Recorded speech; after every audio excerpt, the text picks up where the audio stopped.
Officer তাবেদারি আর কত করবেন? কত তাবেদারি করছেন?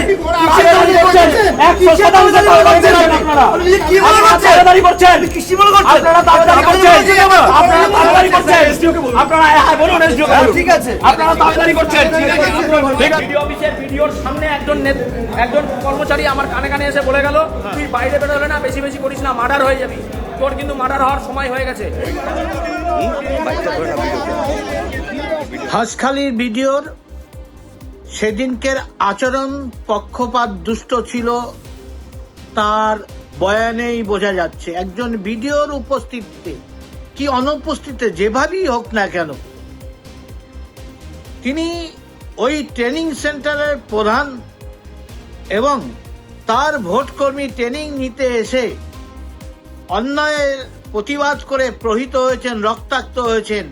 উচিত ছিল সঙ্গে সঙ্গে তার থানায় গিয়ে এফআইআর করা। কে বা কারা মেরেছে যদি জানা থাকে তার বিরুদ্ধে, স্টাফ হোক, সাধারণ কর্মী হোক, অজানা ব্যক্তি হোক, এটা তার উচিত, কিন্তু তিনি তা করেননি।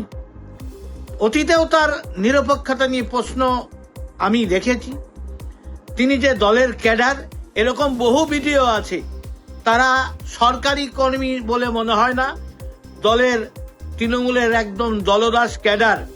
এদের দেখা উচিত কোন সালের WBCS পাস করেছে, পরীক্ষা দিয়ে পাস করেছে, এদের খাতাগুলো আদৌ পাস করা কিনা, দলের ক্যাডারকে পাস করিয়ে দেওয়া হয়েছে। এরকম পেছনে কারণও থাকতে পারে, না হলে এইভাবে দলদাস হয়ে তারা কাজ করবে কেন? ভোট ট্রেনিং চলাকালীন এইভাবে মমতার প্রচারী বা হবে কেন? তিনি তার দায়বদ্ধতা, তার সেই দায়বদ্ধতার জন্য যে ঘটনা ঘটেছে তার জন্য ইলেকশন কমিশন শোকজ করেছিল, শোকজের জবাব ঠিকমতো পাননি, তাই স্বাভাবিক নিয়মেই তাকে সাসপেন্ড হতে হবে, এটাই নিয়ম। তাই অন্যেরা সবক শিখুক, যাতে সরকারি পদে বসে কোনো দলের হয়ে কাজ না করে ইলেকশন কমিশনের হয়ে নিরপেক্ষ নির্বাচন পরিচালনা যেন তারা করে।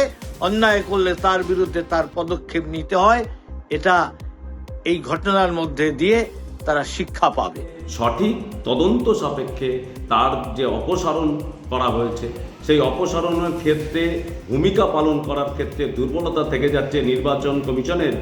এর আগেই এই ব্যবস্থা গ্রহণ করা প্রয়োজন ছিল, সেই প্রয়োজনের ক্ষেত্রে দুর্বলতা থেকে গেছে। আমরা মনে করি যে এই ক্ষেত্রে যে ভোটার লিস্টের নাম তোলার ক্ষেত্রেও যেমন দুর্বলতা থেকে গেছে, তেমনভাবেই ওই ট্রেনিং সেন্টারেও দুর্বলতা থেকে যাচ্ছে। এই দুর্বলতা কার কার কোথায় কোথায়, শুধু ভিডিও না, তার ঊর্ধ্বতন কর্তৃপক্ষরাও এর জন্য দায়ী, সেটাও আমাদের দেখতে। হাঁসখালি সমষ্টি উন্নয়ন আধিকারিক মাননীয় শ্রী সায়ন্তন ভট্টাচার্যকে অত্যন্ত জঘন্যভাবে বিজেপি নির্বাচন কমিশনকে কাজে লাগিয়ে ওনার মতো একজন সজ্জন ব্যক্তিকে যে সাসপেন্ড করেছে, আমরা তার তীব্র ধিক্কার জানাচ্ছি। মূলত নির্বাচন কমিশন এখন ভারতবর্ষের নির্বাচন কমিশন তো নয়, এখন বিজেপি পরিচালিত একটা নির্বাচন কমিশন। সেখানে বিজেপির নেতারা যা ড্রাফটিং করে দেবে সেটাই বাস্তবে রূপদান হবে। সেক্ষেত্রে উনি যে বিজেপি দল যেভাবে ঘুরপথে পশ্চিমবঙ্গের ক্ষমতা দখল করার জন্যে পশ্চিমবঙ্গের বিভিন্ন আধিকারিককে ভীত সন্ত্রস্ত করার যে ষড়যন্ত্র করেছে, আমরা তার তীব্র প্রতিবাদ জানাই। আগামী 2026-এর যে এই বিধানসভা নির্বাচন, পশ্চিমবঙ্গের মানুষ এই বিজেপি জুমলা বিজেপিকে ব্যাপক ভোটে হারিয়ে তার যোগ্য জবাব। আমাদের ভিডিও ভালো লাগলে লাইক এবং শেয়ার করুন। কমেন্ট সেকশনে গিয়ে জানান আপনাদের মতামত। আরও ভিডিও পেতে আমাদের চ্যানেল সাবস্ক্রাইব করুন এবং প্রতি মুহূর্তে খবরের আপডেট পেতে প্রেস করুন বেল আইকন।